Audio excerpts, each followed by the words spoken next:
Halo semuanya, apa kabar hari ini? Mudah-mudahan kita tetap sehat selalu. Selamat berjumpa lagi di Badengan Channel. Mudah-mudahan kita semua diberikan rezeki yang banyak di hari ini. Amin ya robbal alamin. Kali ini kita akan melihat bagaimana seorang politisi Nasdem, yaitu Ibu Irma, menjawab semua pertanyaan-pertanyaan dari para pembenci-pembenci di LC, karena di situ hanya beliau sendiri yang hadir sendiri selaku pembela pemerintah, ya kan, di mana para pembenci ini selalu mengungkitkan sebuah permasalahan di negara Republik ini, bagaimana membela Bapak Joko Widodo, bagaimana membela seorang wakil presiden yaitu Gibran Raka Buming Raka, dan bagaimana dia membela tentang program Bapak Prabowo yang sebelum sebulan ini yang sedang berjalan. Agar kita semua tidak gagal paham, mari kita simak videonya sampai habis dan jangan di skip, dan jangan lupa subscribe channel ini, komen dan share sebanyak-banyaknya agar kita selalu berpikir waras. Sedikit koreksi Bu, jadi dana transfer daerah itu ada dana alokasi umum, ada dana alokasi khusus, ada dana bagi hasil. Saya nih betul. Wakil Tapi saya anggota itu DPR. itu tidak ada hubungannya, tidak ada hubungannya sama penyelesaian laporan Bu. Saya anggota DPR, saya yang memberikan dana itu ke daerah. Setuju. Di mana saya bisa menyetujui mana yang DAK, mana yang DAU, itu saya tahu persis. Tapi kan nggak ada hubungannya sama laporan Bu. Berapa yang namanya? Oh enggak. Jadi apakah gini? Sorry. Berapa yang dibutuhkan daerah hari ini? Pakai, tahu nggak pakai apa? Kalau kemarin-kemarin itu, ya, itu daerah bisa mengajukan seenak-enaknya. Berapa yang dibutuhkan? Mandatory spending, 10%, 20%. Sekarang nggak boleh lagi, pakai blueprint. Ya, pakai peta jalan. Harus jelas. Sehingga dana yang digelontorkan ke daerah itu sesuai dengan apa yang harus dikerjakan oleh daerah. Nah, kenapa saya tadi bilang ini langkah maju, bukan langkah mundur. Karena di sini ada otoritas yang kemarin nggak ada otoritas. Jadi Bu, sorry Bu, sebentar Bang Kali klarifikasi sedikit. Jadi ketika misalnya ada pemerintah daerah yang nggak nyelesain laporan, itu berpengaruh sama DAU sama DAK-nya gitu kira-kira ya? Kan kalau DAU, DAK itu kan alokasi pembangunan yang diusulkan ke Bappenas dan lain-lain lewat Musrembang Nasional dan lain-lain segala macamnya dan lain. Ketika kita hubungkan dengan masalah yang kita bahas sekarang ini laporan Mas Wapres ini, jadi ketika misalnya ada pemerintah daerah yang nggak menyelesaikan laporannya, maka DAU dan DAK-nya dipotong gitu kira-kira. Sudah berjalan belum sekarang ini? Enggak, makanya kan saya butuh klarifikasi karena tadi kita lagi ngomongin pelaporan, sistem pengawasan dan segala macamnya. Tapi masuknya ke DAU, DAK, transfer daerah, pembangunan dan segala macamnya. Betul. Berarti nanti ketika misalnya laporan yang nggak diselesaikan sama pemerintah daerah, maka itulah bedanya saya bilang Anda nggak ngertinya di situ. Bukan, kita jadi bingung. Ini masalah. Mau ngomongin apa? Yang kita bicarakan masalah bukan dana.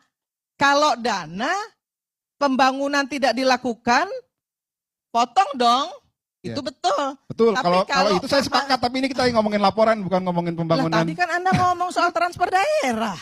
Bagaimana sih? Saya ngomong tadi, Ibu yang ngomong duluan. Dibolak-balikan. Kamu yang pernyataannya dibolak-balikan. Yang saya bahas adalah ini ada laporan dikerjakan sama pemerintah daerah, nanti dari by system itu mengontrol itu semua. Anda yang bicara pertama soal transfer daerah kalau tidak dikerjakan tidak bisa. Kan Anda tanya tadi sama saya. Bukan itu ya, saya nggak ngomongin tentang transfer daerah dan lain-lain. Enggak. Salah itu.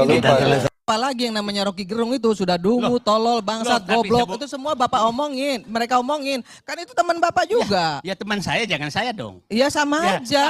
Kalau saya bilang tadi, Anda bodoh-bodoh lu nggak ada. Pingin nangis saya tadi melihat. Kalau Bapak mau nangis silakan nangis. Apa urusannya Bapak mau nangis? Tentu Ibu lebih pintar dari dia. Nangis saja Bapak. Kalau mau nangis, nggak ada masalah.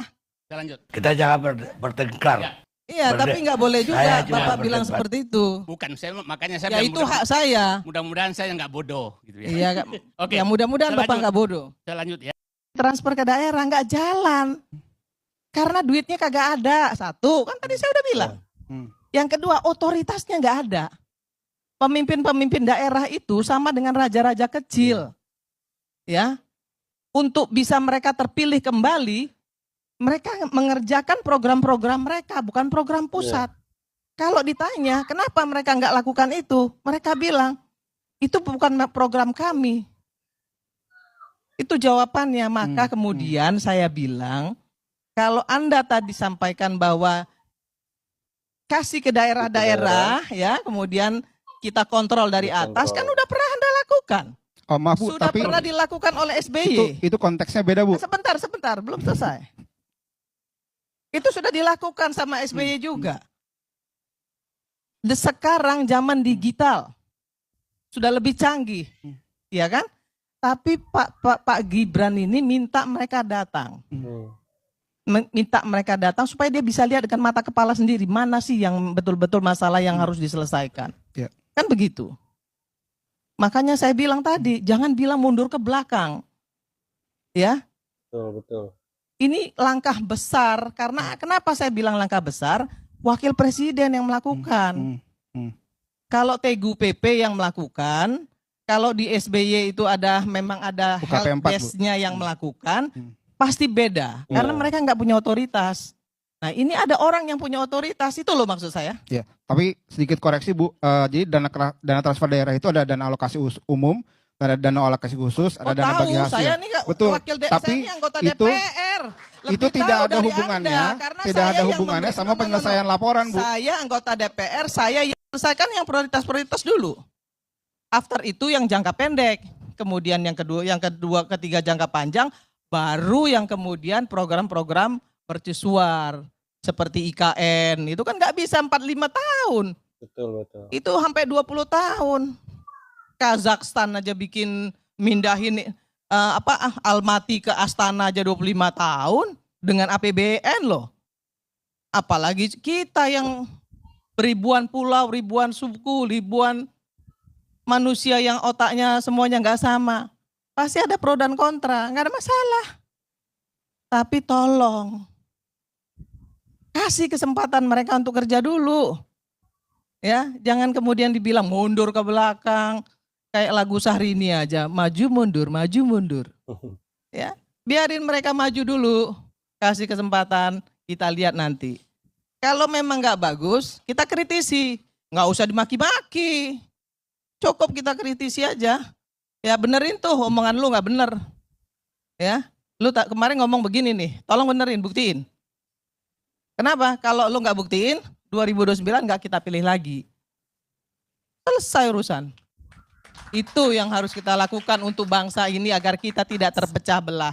Jangan menghadap-hadapkan rakyat dengan rakyat dan rakyat dengan pemerintah kalau Indonesia mau maju. Itu kata saya Om Karni. Baik. Betul, DPR juga ditampar mukanya. Kenapa? Karena DPR-nya juga mandul. Loh, ngadu dilaporkan ke menterinya juga cuek aja kok. Cuek. Sampai ke menterinya diterima. Habis itu taruh di atas meja tumpuk. Nah sekarang Gibran tuh nggak mau begitu. Dia kumpulin, dia klaster, dia lapor presiden perintah menteri. Pak Prabowo kan bilang, siapa yang nggak menjalankan program saya, silakan minggir. Nggak perlu harus saya pinggirkan. Nah itu kita buktiin. Kita kasih kesempatan, belum 100 hari bos. Belum 100 hari, jangan buru-buru bilang mundur ke belakang, nggak bakal selesai. Ini cuman pencitraan. Aduh, coba deh punya hati sedikit lapang, sedikit lebar dada kita, ya, untuk bisa membuat bangsa ini, ya, ke depan itu maju, mencapai target yang Indonesia emas itu, nggak gampang. Nggak seperti membalikkan tangan, nggak bisa. 100 hari, bisa nggak? Nggak bisa Kak Bang Karni. Mana bisa ngelihat satu program bisa dilihat 100 hari. Ada program jangka panjang, ada program jangka pendek, ada program prioritas. Kan gitu. Apakah kemudian ketika satu program tidak diselesaikan oleh presiden, kemudian dengan seenak jidatnya kita bilang presiden itu pembohong? Tanah kalau mau tahu. Ya, banyak sekali mafia tanah. Bapaknya aja dikibulin kok sama menterinya. Akhirnya menterinya di reshuffle, dipecat. Iya kan?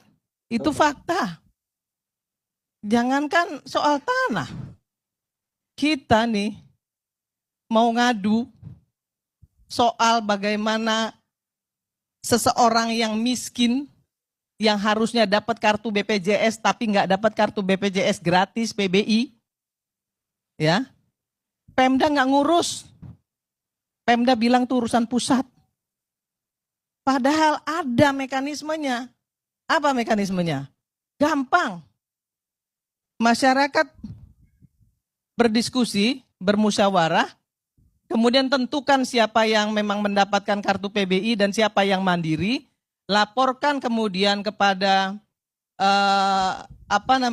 dinas sosial di Pemda, dinas sosial langsung laporkan ke pusat, Dukcapil, dan dinas sosial pusat.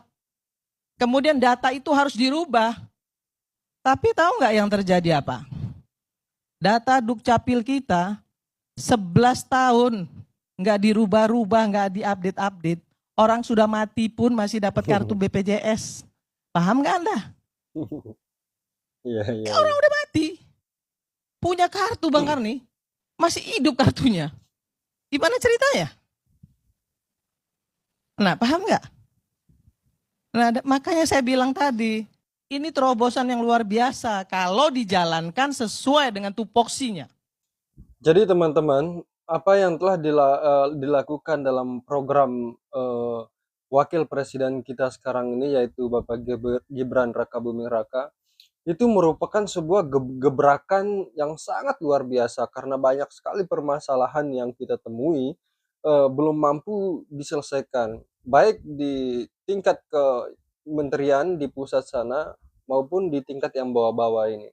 Kan dikarenakan kebanyakan ketika mereka itu ada permasalahan, mengendapnya itu lama, sehingga segala permasalahan di bawah ini penyelesaiannya itu lama, dikarenakan berkas-berkas untuk naik ke pusat itu dibiarkan, mungkin disengaja atau itu merupakan kelalaian kita, Allahu alam ya, Allahu alam. Nah, dengan terobosan yang dilakukan oleh wakil presiden kita ini, beliau membuat ini gebrakan yang sangat luar biasa, seperti lapor Pak Wapres, lapor Mas Wapres, ya kan, langsung masyarakat itu langsung datang ke sana melaporkan apa yang menjadi permasalahannya selama ini, baik itu di segala urusan.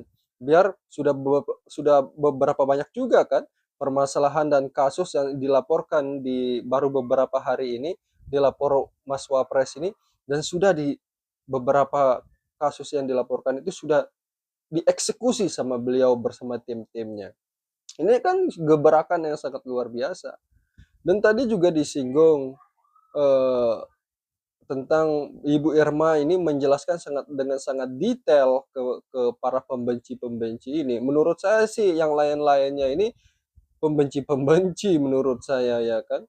Dikarenakan mereka ini, Bapak Prabowo belum 100 hari menjabat sudah diremeh-temehkan oleh mereka.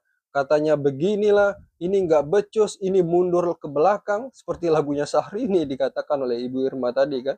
Nah, ini sesuai dengan apa yang dikatakan oleh Ibu Irma.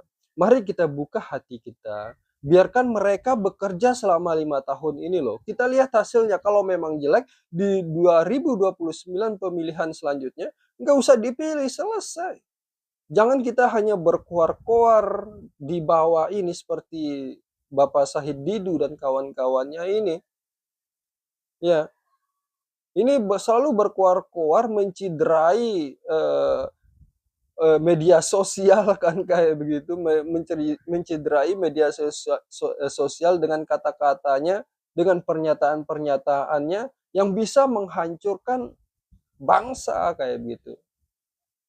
Jadi hal-hal ini makanya oleh karena itu saya membuat video seperti ini, ya setidaknya teman-teman yang menonton video ini bisa tercerdaskan kayak begitu. Jangan sampai kita kritis, tapi kritis itu kritis yang membangun kayak begitu. Jangan sampai lari belum apa-apa, program Bapak Prabowo ini baru belum 100 hari, kita sudah mencela-mencelik kan kayak begitu. Ini hal-hal yang tidak baik.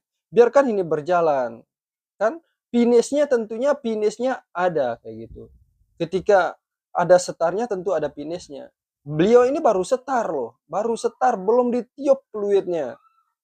Baru setar beliau ini dan belum mencapai finish.